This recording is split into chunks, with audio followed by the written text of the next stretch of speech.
Let's speak to Bill Scher. He's politics editor with Washington Monthly magazine. Hi, Bill. Good to see you. What do you think could come out of these talks? What's it to hope for there? Well, I may be an outlier amongst American political commentators, but I'm fairly optimistic this deal is going to come together. Already the Republican leader in the Senate, Mitch McConnell, said today that he expects there will be a vote on it next week. But the big obstacle is the House, where you have more sentiment against funding Ukraine and less appetite to do a compromise on the border. And whether the new House Speaker, Mike Johnson, accepts the deal that the Senate Republicans forged with Biden and the Democrats, whether he allows it to come to the floor or tries to bury it, that's an unknown. But I maintain some optimism that I think the pressure on him to let this deal get a vote will be too much for him to bear, and he'll likely let it come through, if maybe with some modifications, but I expect it to get a vote. Yeah, what's Joe Biden going to have to offer in return? Well, he's already going to offer considerable concessions when it comes to American border security. We don't know the exact particulars yet because they haven't released the text of this nascent agreement, but something that is intended to restrict the influx of migrants that we've experienced at unprecedented levels over the past several months.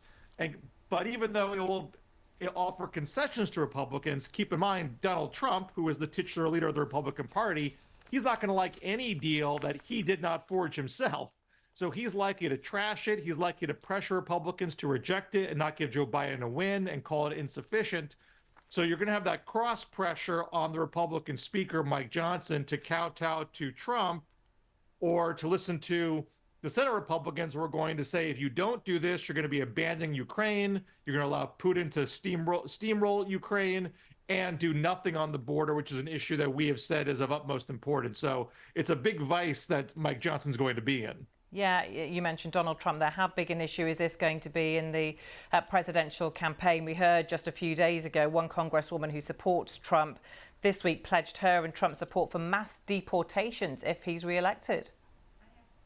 Right. There's nothing in this deal that's going to go as far to the right, as extreme, as anti-immigrant as what Donald Trump is calling for. There's not going to be a mass deportation in this deal. So that's the kind of thing Trump will use to say this should be rejected. But you're seeing some Senate Republicans already signaling to the House Speaker, this is as good a deal as we're going to get. And if Trump gets in as president next year, it's not going to get better for us because Democrats will resist whatever it is that Donald Trump proposes. And the way the U.S. Senate tends to work, you need supermajorities to get most things passed. And it's unlikely, even if Trump won the presidency, he wouldn't have a Republican supermajority to help him along. So that's where the tension is going to be.